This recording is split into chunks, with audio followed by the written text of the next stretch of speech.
اور جس آیت کریمہ کی تلاوت کا شرف حاصل کیا سورہ بقرہ کی آیات ہیں. سورہ بقرہ کی آیت نمبر 204 سے یہ آیات کا سلسلہ شروع ہوتا ہے. اس میں آپ دیکھیے گا کہ وہاں پر بھی ہمیں تولی اور تبرہ دونوں سکھایا گیا ہے.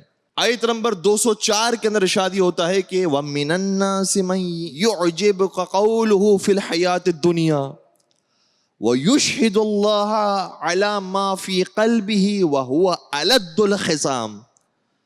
فرمایا لوگوں میں سے بعض ایسے بھی ہیں, توجہ رکھیے گا, جو اتنی میٹھی میٹھی باتیں آپ کے سامنے آ کر کرتے ہیں, اتنی اچھی اور دینداری والی باتیں آپ کے سامنے آ کر کہتے ہیں کہ آپ کو یقیناً یہ تعجب ہونے لگتا ہے اور یہ شوق ہونے لگتا ہے کہ ان سے بڑا تو کوئی مسلمان ہو نہیں سکتا. اتنا پکا, اتنا اچھا مسلمان یہ محسوس ہوتا ہے. اور پھر قرآن کریم یہ کہہ رہا ہے کہ جو بعض لوگ آپ کے قریب آ کر ایسی باتیں کرتے ہیں وَيُشْهِدُ اللَّهَ عَلَى مَا فِي قَلْبِهِ, اور اللہ کی قسمیں کھا کھا کر کہتے ہیں کہ خدا جانتا ہے کہ ہمارا دل آپ کی طرف مائل ہے, خدا جانتا ہے کہ ہم آپ کے والے ہیں, خدا جانتا ہے کہ ہم آپ سے کتنی محبت, آپ سے کتنی چاہت رکھتے ہیں. یہ کون ہے؟ یہ شمع رسالت کے باز پروانے ہیں جو خود جلنے کے لیے نہیں آئے ہیں, رسول اللہ کو نعوذ باللہ تکلیف دینے کے لیے اور جلانے کے لیے آئے ہیں.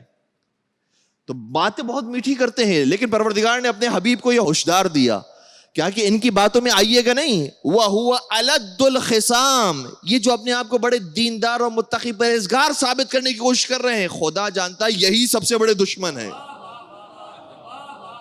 نہ صرف یہ کہا کہ یہ دشمن ہے, کہا نہیں سب سے بڑے جو دشمن یہی ہے.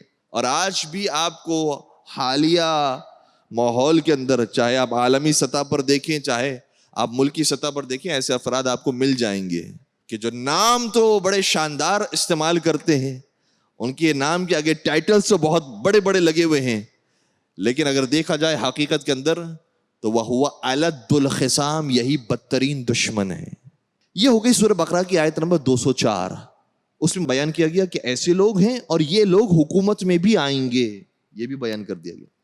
اس کے بعد آیت نمبر 208 کے اندر ارشاد ہوتا ہے اور کچھ لوگ کیسے ہیں وَمِنَ النَّاسِ مَن يَشْرِي نَفْسَهُ ابْتِغَاءَ مَرْضَاتِ اللَّهِ وَاللَّهُ رَءُوفٌ بِالْعِبَادِ, اور لوگوں میں سے بعض ایسے بھی ہیں جو اپنا نفس اللہ کی بارگاہ میں بھیجتے ہیں اور رب کی مرضی کو خریدتے ہیں, اور پروردگار اپنے ایسے بندوں پر بڑا مہربان ہے. تو ان دونوں آیتوں میں بتایا گیا ہے کہ دو طرح کے اسلام تمہیں نظر آئیں گے. ایک اسلام وہ ہے جو زبانی اسلام ہے, ایک اسلام وہ ہے جو ظاہری اسلام ہے, ایک اسلام وہ ہے جو بڑے بڑے ٹائٹلز اور لیبلز کا اسلام ہے, ایک اسلام وہ ہے جو لباس کا اور ابا اور قبا اور جبے کا اسلام ہے, اور ایک اسلام وہ ہے جو قلبی اسلام ہے, ایک اسلام وہ ہے جو دلی اسلام ہے, ایک اسلام ایسا ہے جو مانوی اسلام ہے, ایک اسلام ایسا ہے جو باطنی اسلام ہے. مجھے نہیں معلوم کہ تاریخ میں آپ کو وہ نام ملیں گے یا نہیں ملیں گے, لیکن مجھے اتنا کہنے دیجئے کہ جو قلبی اسلام اور ایمان کا سب سے سر فہرست نام ہے وہ حضرت ابو طالب علیہ الصلوۃ والسلام ہے.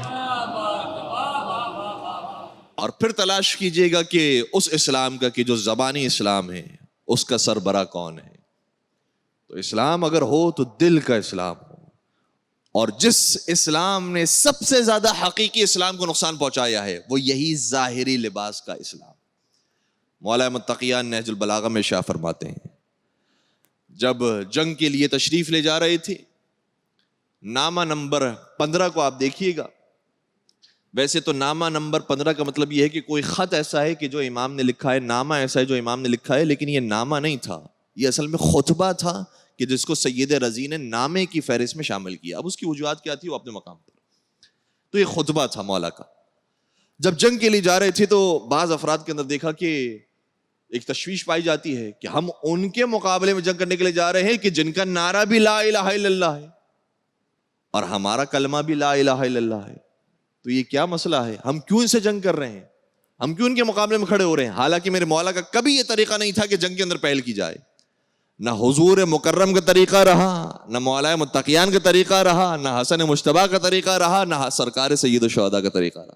جنگ میں کبھی پہل نہیں فرمایا کر. اس لیے جنگ انہوں نے شروع کی ہے, ہم دفاع کرنے کے لیے جا رہے ہیں, لیکن ایک سوال اپنے لشکر والوں کو جو پیدا ہوا ہے اس کا جواب دینا ضروری ہے کہ ہم کیوں جا رہے ہیں ان کے مقابلے میں.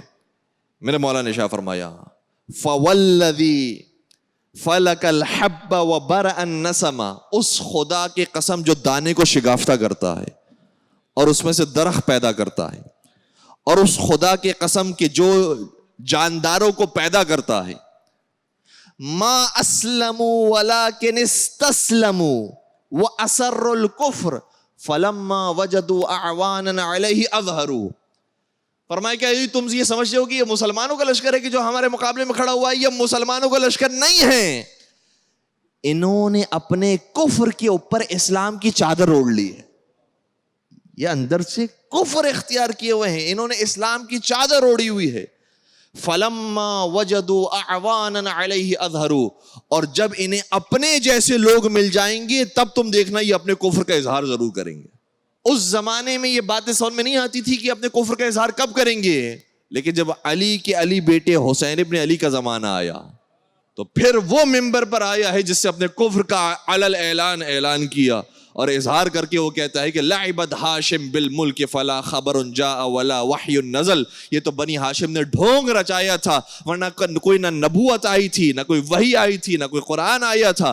یہ انہوں نے حکومت حاصل کرنے کے لیے نبوت کا ڈھونگ رچایا تھا، ورنہ کوئی نبوت نہیں آئی تھی. وہ قول کے جو علی ابن ابی طالب نے شاہ فرمایا تھا کہ انہوں نے اپنے کفر کو چھپایا ہوا ہے، اب یہ چھپا ہوا کفر یزید کی زبان سے ظاہر ہو گیا. اور باقاعدہ اس نے جملے کہے کہ یوم بیوم بدر، آج کربلا میں ہم نے بدر کے دن کا انتقام لے لیا. اس کا مطلب یہ ہوا کہ اسلام کی چادر اوڑھی ہوئی ہے لیکن حقیقت میں اسلام دلوں میں نہیں داخل ہوا ہے. اور کسی نے کیا خوب کہا تھا کہ پوچھو یزید سے تیرا راج کہاں ہے، پوچھو یزید سے تیرا راج کہاں ہے، وہ خون سے آلود تیرا تاج کہاں ہے. زندہ ہے حسین ابن علی زندہ ہے، لعنت کے سوا ذکر تیرا آج کہاں ہے. اور میں یہاں روک کر اپنے نوجوان دوستوں سے بھی عرض کرنا چاہوں گا کہ دیکھیں جس طریقے سے اسلام ابتدا ہی سے دو طرح سے ہمارے سامنے نظر آتا ہے، ایک ظاہری اسلام ہے، ایک حقیقی اسلام ہے. تو آج کے دور کے اندر بھی یہی کیفیت ہے. ایسا نہیں ہو سکتا، میں اپنے نوجوانوں سے مخاطب ہو کر یہ عرض کر رہا ہوں، ایسا نہیں ہو سکتا کہ ہم صرف حقیقی اسلام والوں کا نام تو لیں لیکن خود اپنے دل کے اندر اسلام داخل نہ کریں. یعنی اس زمانے کے اندر بھی یہی مسئلہ ہے کہ اس زمانے کے بھی جو مسلمان ہیں اس میں سے بعض ایسے ہیں کہ جو رسول اللہ کا نام لے رہے ہیں لیکن رسول کی سیرت پر عمل نہیں کر رہے. تو ایسا نہیں ہو سکتا کہ آج کے زمانے میں رسول کے نائب حسین بن علی کا نام تو لیا جائے لیکن سیرت حسین پر عمل نہ کیا جائے. اس لیے جس طرح سے اس زمانے کے لوگوں کا امتحان اور آزمائش ہے، آج کے زمانے کے لوگوں کے بھی امتحان اور آزمائش ہے.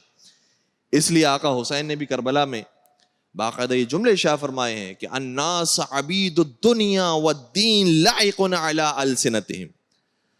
حقیقت میں دنیا اتنی چمکدار چیز ہے کہ بعض دیندار افراد بھی بظاہر بڑے دیندار ہیں لیکن جہاں انہیں موقع ملتا ہے اپنی دنیا کو حاصل کرنے کا تو حلال و حرام کی پرواہ کیے بغیر وہ دنیا ہی کو حاصل کرتے.